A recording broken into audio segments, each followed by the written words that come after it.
Bonjour mes belles âmes, alors c'est Isabelle.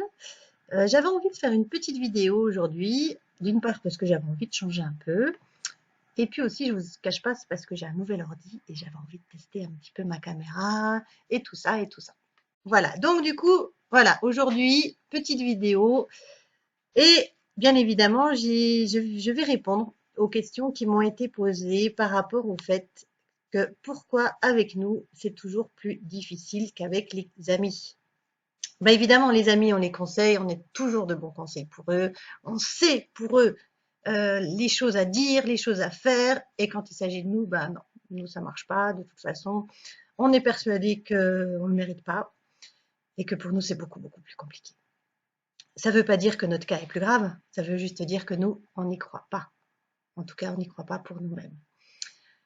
Et puis on pense qu'on ne le mérite pas. Enfin, c'est quoi cette histoire de mérite? Quand vous avez un ami à réconforter, souvent vous dites, mais enfin, après toutes les embrouilles que tu as eues, toutes les difficultés que tu as traversées, franchement, tu mérites d'être heureux aujourd'hui. Il est où le seuil? À partir de quand est-ce qu'on peut commencer à être dans le bonheur? Qu'est-ce qu'il faut comme difficulté dans la vie pour pouvoir enfin mériter d'être heureux? C'est quoi ce seuil-là? Il vient d'où?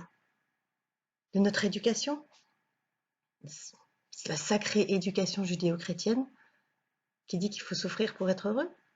Il faut d'abord avoir souffert pour mériter le bonheur? Mais non, non.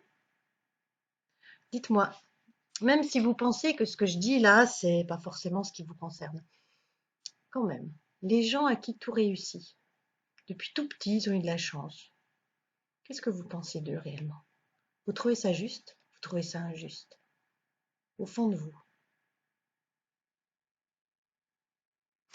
Moi, je pense quand même que parfois, on a tendance à croire qu'on doit mériter le bonheur.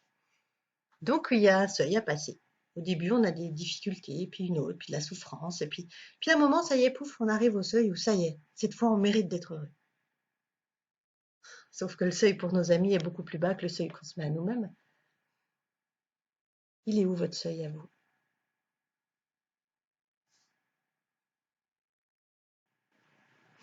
Alors bien sûr que notre seuil à nous, il est beaucoup plus haut. Parce qu'en même temps, nous, on sait ce qu'on a vécu. Et on n'est pas toujours très sympa avec nous-mêmes. D'abord, on pense qu'on mérite notre souffrance. En tout cas, il y a un moment où on pense vraiment qu'on la mérite. Bah oui. Et là, j'ai envie de vous parler. Ouais, je vais faire un lien avec l'argent, avec la situation financière. Parce que finalement, on est tellement dur avec nous-mêmes qu'à un moment, on pense qu'on est coupable de plein de choses, de plein d'atrocités. On a osé dire ça, on a osé penser ça, on ne s'est pas comporté comme il aurait peut-être fallu qu'on le fasse. Et du coup, eh ben, comme on est coupable, eh ben, un coupable, qu'est-ce qu'on fait? Il paye. Voilà, donc on doit payer. On paye pour nos erreurs, et alors on paye financièrement, et puis on paye aussi avec des crasses, avec des difficultés, avec de la souffrance. Pendant combien de temps on va payer? Pendant combien de temps vous allez payer? Franchement, vous n'avez pas déjà assez payé? C'est ça le problème du mérite et du seuil qu'on se donne. C'est qu'on n'arrive pas à fixer une limite. Parce qu'on est tellement coupable, on se sent tellement jugé, et puis on se juge beaucoup soi-même, qu'on a l'impression qu'on doit payer toute notre vie. Mais non, on ne doit pas payer toute notre vie.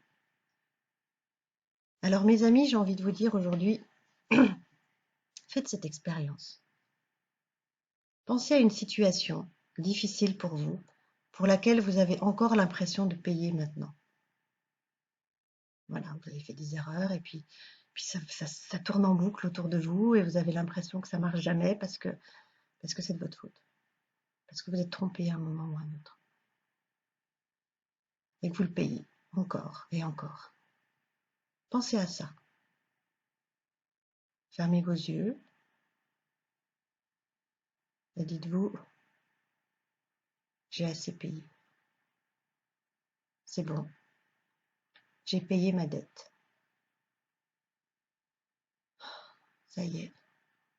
J'ai payé ma dette. Plus fort. J'ai payé ma dette. Ressentez la joie de la chose qui se termine. J'ai payé ma dette. J'ai payé ma dette. J'ai payé ma dette. Ouais, j'ai payé ma dette. Ça y est. Je suis libre.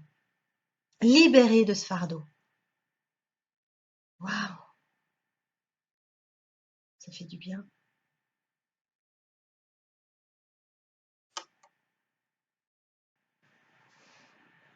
Alors maintenant que vous êtes libéré de ce fardeau-là, dites-vous vraiment que vous méritez d'accéder au bonheur. D'accord? Vous l'avez toujours mérité, mais puisque quelque part en vous, il y avait une petite voix qui disait que ça allait pas bien, et bien aujourd'hui, ça y est, c'est bon. Vous pouvez repartir de zéro et vous y avez droit. Ok? Alors sur ce, je vous souhaite une jolie soirée. Je vais essayer de mettre tout ça en forme pour que ça ressemble à quelque chose. Et ben voilà, je vous dis à très bientôt. Bisous, bisous.